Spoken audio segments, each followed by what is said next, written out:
So how's the market? Well, instead of saying that prices are up or sales are down, I want to discuss the months of inventory category, or MOI. This method measures the number of months it would take to sell all the existing inventory at a given time and is shown as a decimal number.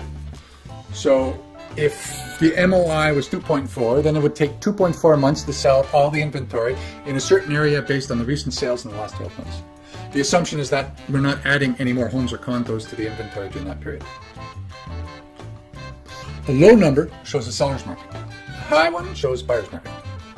Here's an example. If there are 1,000 homes on the market at the end of the month, using the pace of sales in the last 12 months, we might find that an average of 200 homes sold every month. Remember, our assumption is that we're not adding any more homes or condos to the inventory.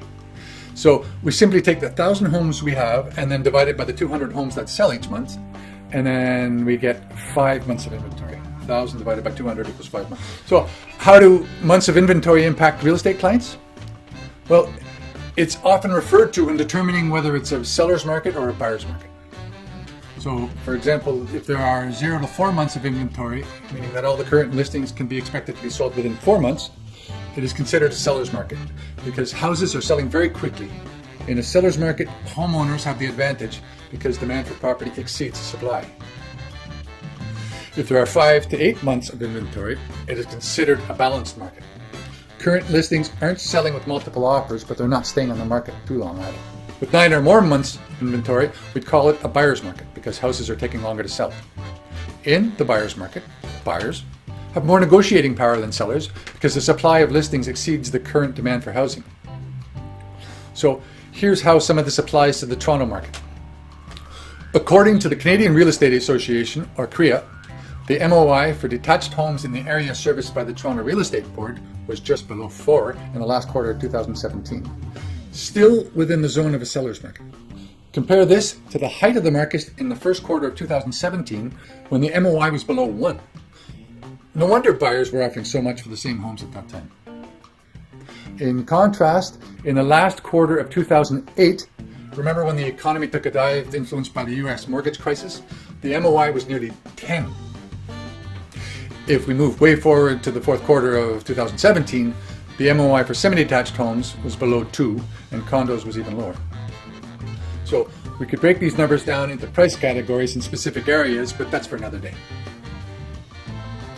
Given all the changes to government policy this year and last, I doubt the MOI will be increasing anytime soon.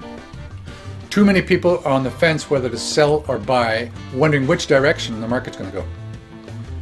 Buyers may hesitate, but if they do, so will sellers. Without new listings on the market, price increases will continue, particularly later in the year, although at a more restrained pace.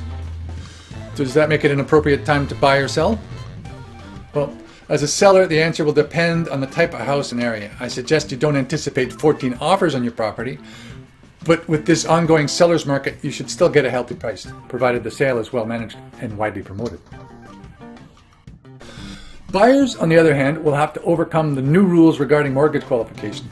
But if you can, there should be enough homes or condos to buy without having to fight an epic, most often unwinnable battle. Overall, it was predicted that the stats in January and February of 2018 would look pretty bleak, but only when compared to the first 2 ridiculous months of 2017, when the months of inventory was close to 1. This January, the MOI was around 3 for combined housing types. We're all watching for spring when the market normally picks up. It'll be an interesting year, but I wouldn't let that slow your plans down.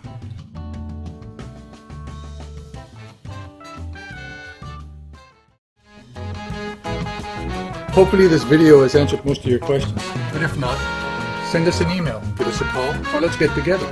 Our contact information is right there.